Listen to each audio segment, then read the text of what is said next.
അതായത് പ്രായപൂർത്തിയാകാത്ത മൈനറായ ഒരു പെൺകുട്ടിയോട് ഒരു പുരുഷൻ ശൃംഗാരത്തോടെയും ലൈംഗിക അഭിവാജ്ഞയോടെയും സംസാരിക്കുക, ഇത്രയേ ഉള്ളൂ.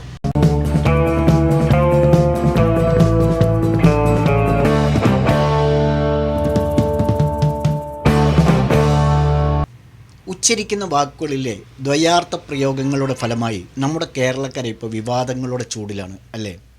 ആരാൻ്റെ അമ്മയ്ക്ക് പ്രാന്ത് പിടിച്ചാൽ കാണാൻ നല്ല ശേലാണ് എന്ന രീതിയിൽ ചെറിയ യൂട്യൂബ് ചാനൽ മുതലാളിമാർ മുതൽ വലിയ ചാനൽ മുതലാളിമാർ വരെ ആഘോഷിക്കുകയാണ്.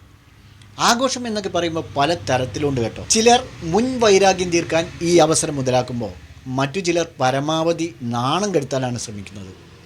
എന്നാൽ സബ്സ്ക്രൈബേഴ്സ് കൂടാനും റീച്ച് കിട്ടാനുമൊക്കെ ശ്രമിക്കുന്നവരും വ്യൂസ് കിട്ടി വരുമാനം ലക്ഷ്യം വയ്ക്കുന്നവരൊക്കെ ഉണ്ട്. എന്നാൽ ഇതിൽ ഏറ്റവും ക്രൂരമായ ശൈലി സ്വീകരിക്കുന്നവർ ന്യൂസ് ചാനലുകാരാണ് എന്ന് പറയാതിരിക്കാൻ നിർവാഹമില്ല. കാരണം അവർ എങ്ങനെയെങ്കിലും റേറ്റിംഗ് ഉയർത്താൻ ഏത് അറ്റം വരെ പോകാനും എന്ത് വൃത്തികേട് കാണിക്കാനും ലജ്ജയില്ലാത്തവരായി മാറിയിരിക്കുകയാണ്. കഴിഞ്ഞ ദിവസം പുറത്തു വന്ന ബാർക്ക് റേറ്റിംഗ് അനുസരിച്ച് റിപ്പോർട്ടർ ചാനലും 24 തമ്മിൽ ഏതാണ്ട് 1.5 പോയിൻറ്റിൻ്റെ വ്യത്യാസം മാത്രമാണുള്ളത് എന്നാണ് മനസ്സിലാക്കാൻ കഴിഞ്ഞത്. നിലവിൽ 2ാം സ്ഥാനത്ത് നിൽക്കുന്ന റിപ്പോർട്ടർ ചാനലിലെ ഡോക്ടർ അരുൺകുമാർ 24 ന്യൂസിൽ നിന്ന് ഇറങ്ങി വന്ന ആളാണ്. 1.5 പോയിൻറ്റ് വ്യത്യാസത്തിൽ നിൽക്കുന്ന 24ന് റിപ്പോർട്ടിന് മുന്നിലെത്താൻ വലിയ മലയൊന്നുമല്ല. അതുകൊണ്ട് തന്നെ 1ാം സ്ഥാനത്ത് നിൽക്കുന്ന ഏഷ്യാനെറ്റിനെ വിട്ട് ഇരുവരും 2ാം സ്ഥാനത്തിനുള്ള കിടമത്സരത്തിലാണ്. റേറ്റിംഗ് കൂട്ടാനുള്ള തന്ത്രപ്പാടിൽ കഴിഞ്ഞ ദിവസം സംസ്ഥാന കലോത്സവത്തിൽ ഒരു വെറൈറ്റി പരിപാടി ക്രിയേറ്റ് ചെയ്യുകയും സംപ്രേഷണം ചെയ്യുകയും വഴി പോലീസ് കേസാവുകയും നാണം കെട്ടിരിക്കുകയുമാണ് അരുൺകുമാരും അതേപോലെ റിപ്പോർട്ടർ ചാനലും. ഇനി വൈകുന്നേരങ്ങളിൽ TV സീരിയൽ കാണുന്ന കുടുംബിനികൾക്ക് ജോലിയൊക്കെ കഴിഞ്ഞ് വീട്ടിലേക്ക് വരുന്ന ഗൃഹനാഥന് ന്യൂസ് ചാനൽ കാണാൻ റിമോട്ട് കൈമാറേണ്ട അവസ്ഥ ഉണ്ടായില്ല. അത്രയ്ക്ക് നാറ്റിച്ചിട്ടുണ്ട് അരുൺകുമാറും കൂട്ടരും. ചാനലുകൾ സ്കൂൾ യുവജനോത്സവം കവർ ചെയ്യുമ്പോൾ അതിൽ വ്യത്യസ്തത പുലർത്താൻ എല്ലാവരും പരിശ്രമിക്കും, അത് തെറ്റൊന്നുമല്ല. പക്ഷേ ഇത്തരം പരിശ്രമം മാന്യന്മാരായ ആളുകൾക്ക് ചേർന്നതല്ല. ഇന്നിപ്പോൾ വാർത്തകളുടെ അവതരണ രീതിയൊക്കെ മാറിയിട്ടുണ്ട്. വാർത്തകൾ അവർ ടെലികാസ്റ്റ് ചെയ്യുന്ന രീതിയും മാറിയിട്ടുണ്ട്. ന്യൂസ് പെർഫോമൻസുകൾ ഉൾക്കൊള്ളാൻ കഴിയുകയില്ല എന്നൊക്കെ കഴിഞ്ഞ ദിവസം എങ്ങാണ്ട് തോന്നുന്നു ഒരു മാധ്യമപ്രവർത്തകൻ പറയുകയുണ്ടായി. അത് ഞാൻ കേൾക്കാനിടയായി. അത് ശരിയാണെന്ന് ന്യൂസ് ചാനലുകൾ കാണുന്ന ആളുകൾക്ക് ഇപ്പോൾ മനസ്സിലാവുന്നുണ്ടാവും. സീനിയർ ജേർണലിസ്റ്റ് ആയിട്ടുള്ള അരുൺകുമാർ യുവജനോത്സവവുമായി ബന്ധപ്പെട്ട് ദ്വയാർത്ഥ പ്രയോഗം നടത്തുക വഴി ബാലാവകാശ കമ്മീഷൻ നേരിട്ട് കേസെടുത്തിരിക്കുകയാണ്. എന്താണ് ഇത്ര പ്രശ്നകരമായിട്ടുള്ള ദ്വയാർത്ഥ പ്രയോഗം എന്നുള്ളത് പെട്ടെന്ന് നമുക്ക് മനസ്സിലാവില്ല. മാത്രമല്ല ആ വീഡിയോ അവർ ഇപ്പോൾ ചാനലിൽ നിന്ന് നൈസായിട്ട് റിമൂവ് ചെയ്തിട്ടുണ്ട്, അല്ലെങ്കിൽ പ്രൈവറ്റാക്കി വെച്ചിരിക്കുകയാണ്. അതുകൊണ്ട് ഇപ്പോൾ ആർക്കും അത് കാണാൻ കഴിയില്ല. ഇനി കണ്ടാൽ തന്നെ പലർക്കും ഇതിൽ എന്താണ് ഇത്ര തെറ്റ് എന്ന് മനസ്സിലാവണമെന്നില്ല. അപ്പോൾ അതുകൊണ്ട് എല്ലാവർക്കും മനസ്സിലാവുന്ന രൂപത്തിൽ ലളിതമായി ഞാനിവിടെ വിശദീകരിച്ച് പറയുകയാണ്. അതായത് പ്രായപൂർത്തിയാകാത്ത മൈനറായ ഒരു പെൺകുട്ടിയോട് ഒരു പുരുഷൻ ശൃംഗാരത്തോടെയും ലൈംഗിക അഭിവാജ്ഞയോടെയും സംസാരിക്കുക, ഇത്രയേ ഉള്ളൂ.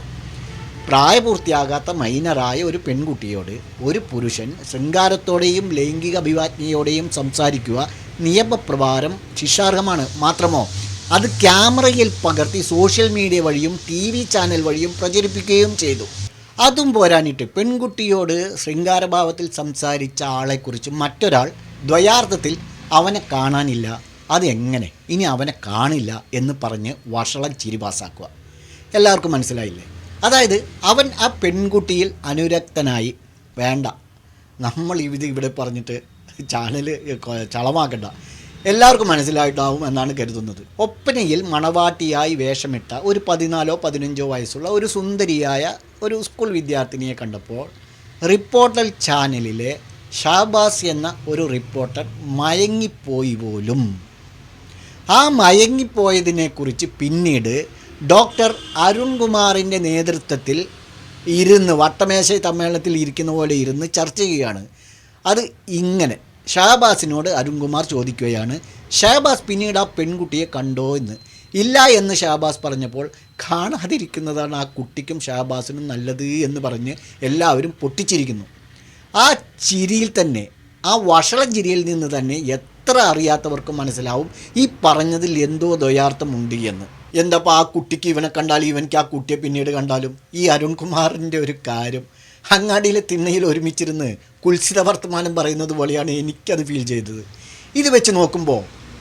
ബോച്ചയൊക്കെ എത്രയോ മാന്യനാണെന്ന് ഓർത്തു പോയാണ്. അയാളെക്കുറിച്ച് മോശമായി വീഡിയോ ഇട്ടപ്പോൾ ഞാൻ ഖേദിക്കുകയാണ്.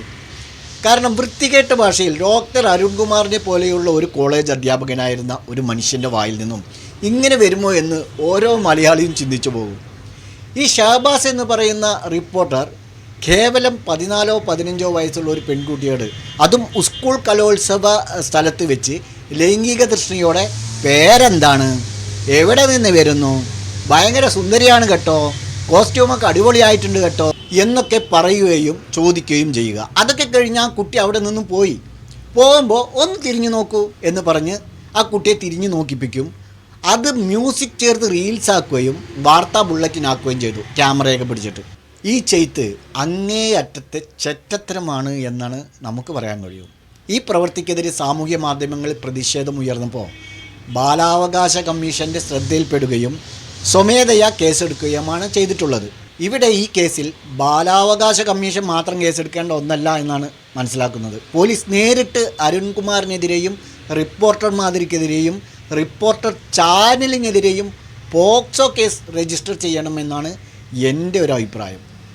അത്രമാത്രം വൃത്തികേടാണ് പബ്ലിക്കിലിരുന്ന് യുവമാർ യാതൊരുവിധ ലജ്ജയുമില്ലാതെ കാണിച്ചു വച്ചിരിക്കുന്നത്.